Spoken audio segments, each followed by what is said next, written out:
Адамдын жашоосундагы эң бир корунуп, коркуп, кабатыр болуп жашай турган негизи бар, ал анын эркиндиги. Адам эркиндигин жоготуудан аябай коркот.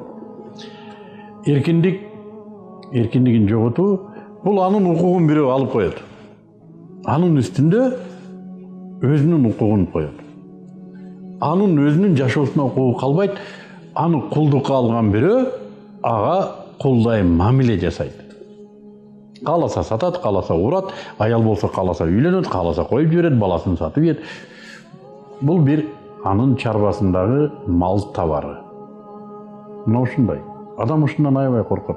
Согуштардагы эң бир өзгөчө орто кылым согуштарындагы эң бир кесепеттүү кордук бул туткунга түшүү, анткени туткун бул кулдук.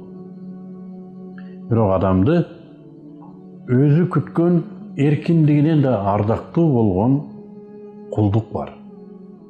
Бул адамды жараткан жаратуучуга адам, эркин адам өзүнүн эркиндигин ыктыярдуу кулдукка берүүсү.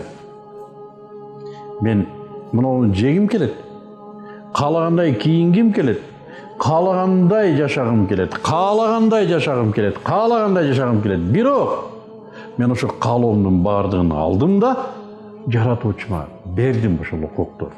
Мен анын кулу болдум. Интеллектуалдык деңгээлде, жоопкерчилик деңгээлинде, сөзүмдө турган абалда эркимдин баарын ушуга байлап жаратуучума бердим. Эмнеге? Эмнеге мен жаратуучуга кулдук кылуу эркин бердим? Анткени башка бирөөгө кул болбош үчүн. Мага окшогон бирөөгө кул болбошум үчүн, менин эркимди бирөө алып койбос үчүн, мен ал эркимди жаратуучуга бердим. Ким жаратуучуга кулдук кылса, эркин.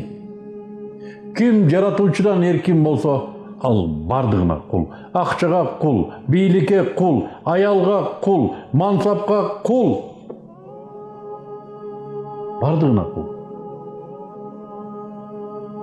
Жаратуучуга кулдук кылуу менен адамдар чыныгы эркиндикке чыгат.